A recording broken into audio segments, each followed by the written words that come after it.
Namaku Rose. Sejak dunia ponsel lahir, aku berpacaran dengan dia jarak jauh, LDR.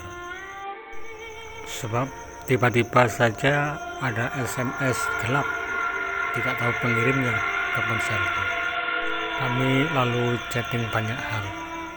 Dia adalah orang yang nyaman dan sekaligus berpandangan luas. Aku masih ingat ketika SMS-nya masuk.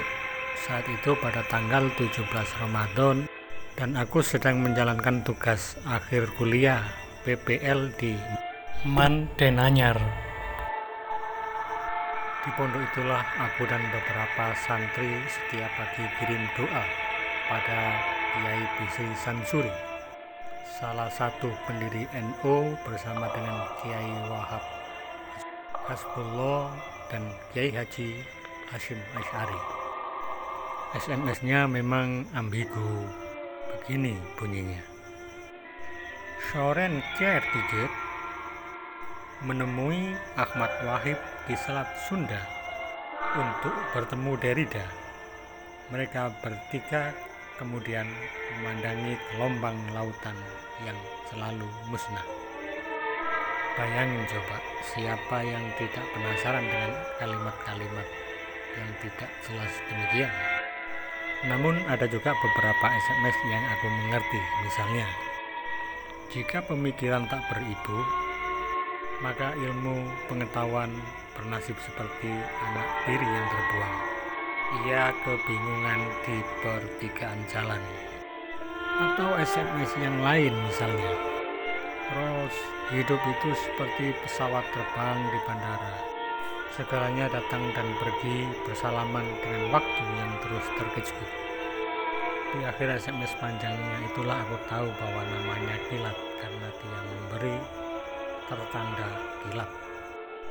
SMS pertama itu masuk ketika aku berada di titik 9 langkah arah timur dari jarak makam Kiai Bisri Sansuri.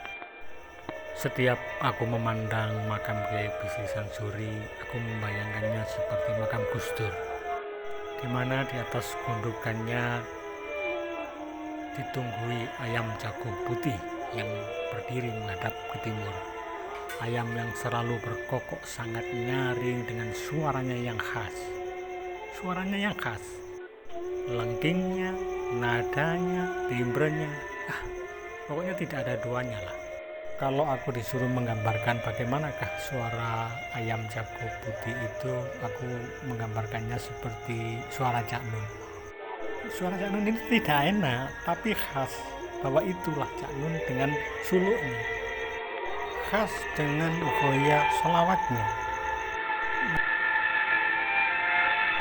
Khas itu bisa mirip, tapi tidak bisa ditiru.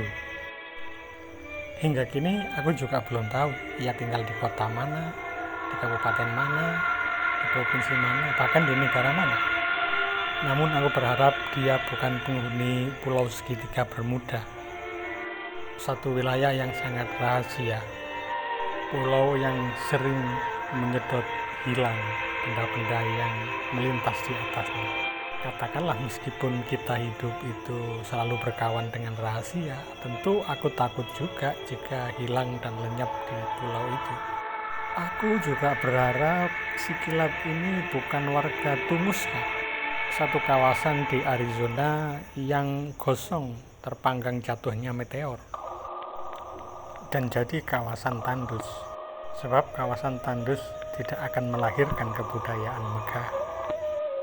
Aku juga tidak suka jika kilat berasal dari bangsa Maya, meskipun bangsa tersebut berperadaban maju dan sudah mengenal ilmu astronomi.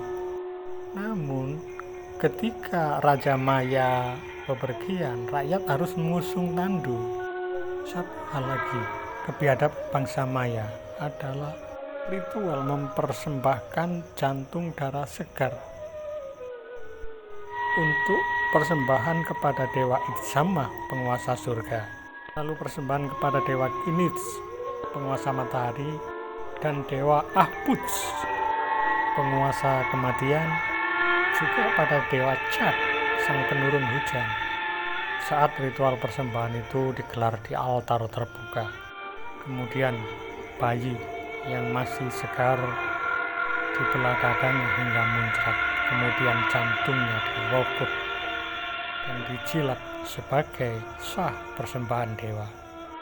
Kalaupun si kilat itu orang agamis, aku berharap dia bukan beraliran ekstrem yang mendoktrin golongannya supaya berpandangan eksklusif, yakni bahwa dirinya lah dan golongannya lah yang paling benar dan menghuni surga kelak, sementara yang lain semuanya harus salah.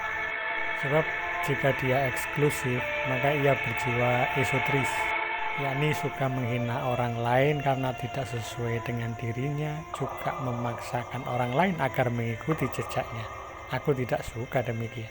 Aku juga tabu dengan suku Aum Shinrikyo dari Jepang, suku yang menggembarkan dengan tewasnya 1.500 anggotanya yang manut sikut kepada guru untuk nyemprot gas sarin di stasiun Tokyo, yang menewaskan 22 jiwa dan melukai 5.500 manusia pada Mei 1995. Atau para pengikut David Koresh lah, dari Branch Davidian, yang bersama dengan 80 pengikutnya lebih memilih mati bunuh diri daripada menyerahkan polisi ke Amerika. Atau bunuh diri berjamaah sebanyak 900 pengikut yang dilakukan oleh sekte People Temple pimpinan John James di Guyana. Mereka lebih memilih mati bunuh diri setelah menunggu peristiwa Armageddon datang. Kata sekte itu sih, mati mereka akan suci, sebab hari itu tepat di Armageddon mendekati posisi bumi. Ada-ada saja alasan mereka itu. Keinginanku sederhana, kilat itu sebagai manusia agamis lah, yang kemudian membangun akal dan potensinya untuk mengembangkan agama, bukan orang yang menyerahkan total pada pimpinan secara irasional. Ya, supaya ada bukti konkret aja bagi pemeluk agama memfungsikan agama gitu. Handphonku berdering lagi. SMS si kilat masuk. Rose, aku ingin mengajakmu bertamasya. Kita ketemu di mana? Begitu bunyi SMS-nya. Kebetulan inilah hari pertamaku aku bisa bertemu langsung dengan kilat. Aku pun membalas chat dengan janjian lokasi bahwa aku suruh menjemput di titik 9 langkah arah timur makam Kiai Bishri Sansuri. Ia pun membalas, oke, aku masih di Glebolan Mayor, sebentar lagi sampai di Chinese Mayor dan Andromeda, dan tak lama kemudian aku sudah sampai di tempatmu, Rus. Mati aku, ternyata dia, makhluk, apa benar dia masuk luar angkasa, sebab tempat-tempat yang ia sebutkan tidak pernah aku dapati di muka bumi. Ia tahu namaku Rose, bukan Rus. Aku pernah mengenalkan diri padanya, supaya imajinasinya tergambar nama Rose dalam film Titanic yang diperan Kate Elizabeth Winslet. Waktu mudanya dulu dia menor, tapi sekarang sudah perot.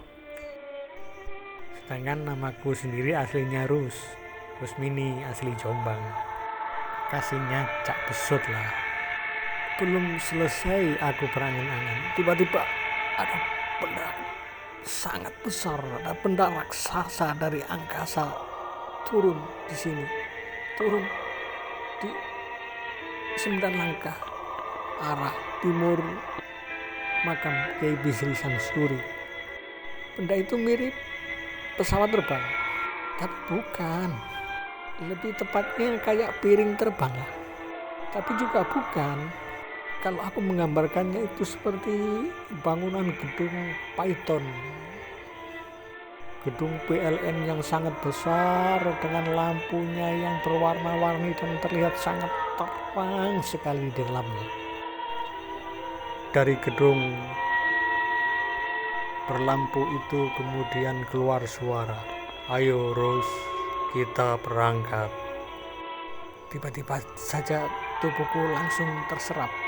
Aku menjadi kuantum, ringan sekali dan terserap masuk ke dalam gedung itu. Saat itulah, baik secara fisik ataupun intelektual, aku sungguh tak berdaya. Yang aku bisa lakukan hanyalah memunguti retakan waktu di antara takut dan berani.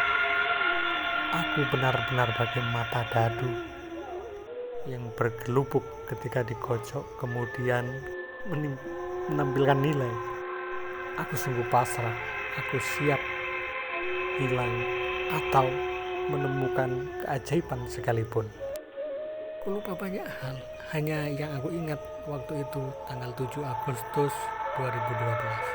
Tak lama kemudian pesawat yang aku naiki ini melesat ke angkasa.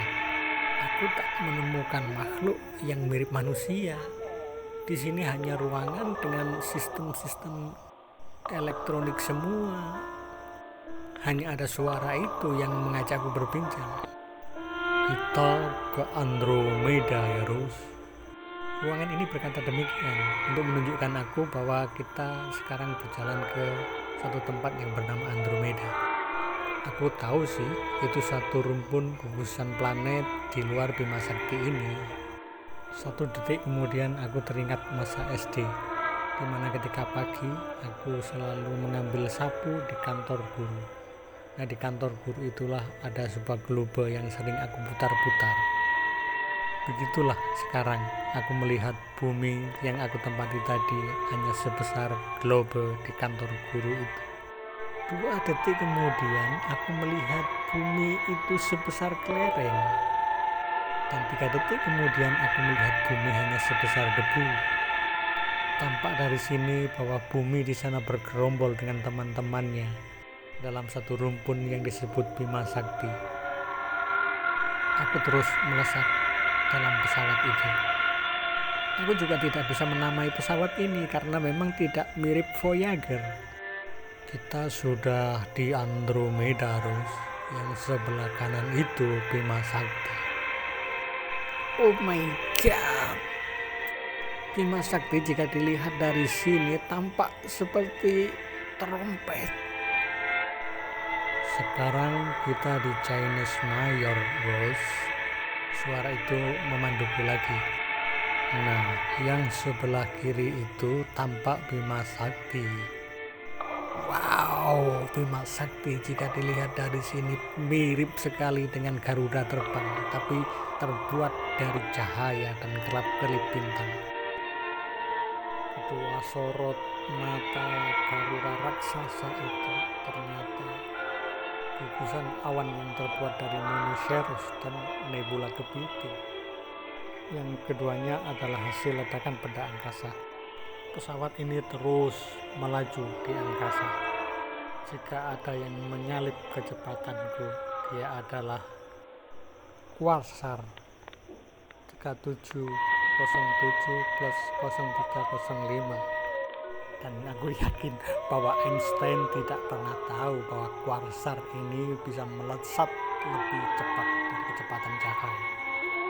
Kemudian sejenak perjalananku mencoba mengikuti komet Halley. Benda satu ini tampak begitu indah dengan liak-liu ujungnya yang panjang sekali.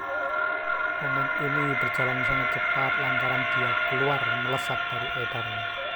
Sebagian dari yang melesat ada yang bertabrakan dengan benda-benda langit lainnya, dan itulah yang menjadi dan disebut black hole dan berbentuk kawasan hitam yang menyeramkan di angkasa.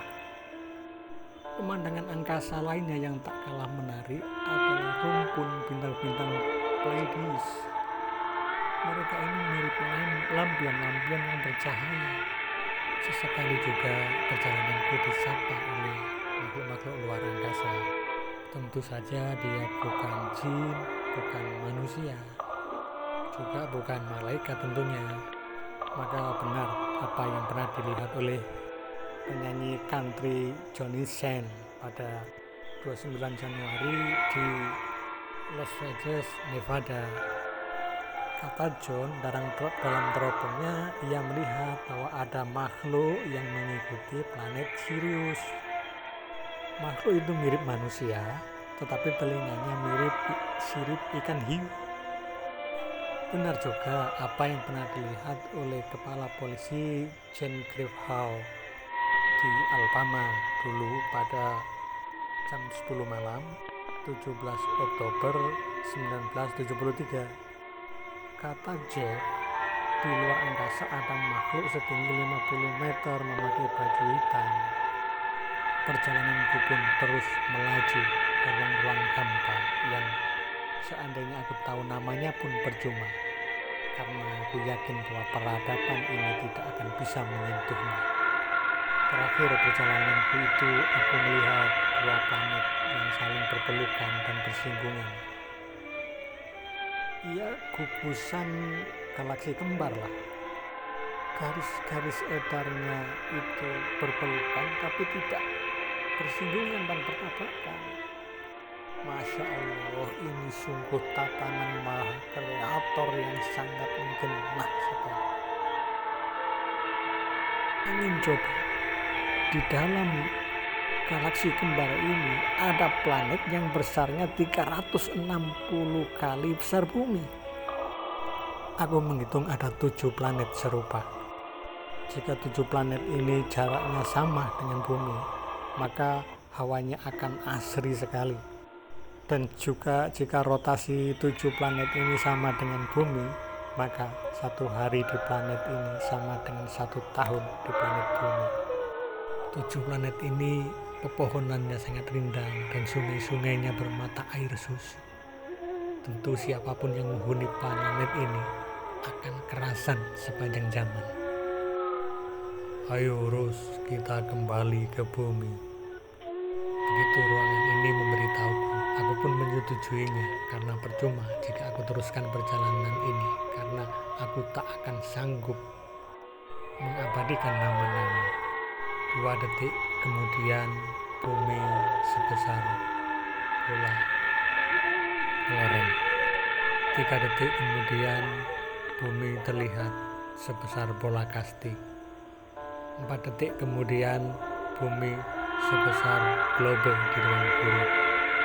Dan 5 detik kemudian aku baru sampai di titik 9 langkah arah timur makam Kiai Bisri Sansuri. Setelah turun dari pesawat itulah aku kembali mendengar para santri yang sedang khusyuk mengaji di makam Kiai Bisri Sansuri. Para santri itu kemudian berdiri, semua menghadapku keheranan. Kemudian semua berlari memelukku sambil berkata, katanya aku sudah hilang 3 hari.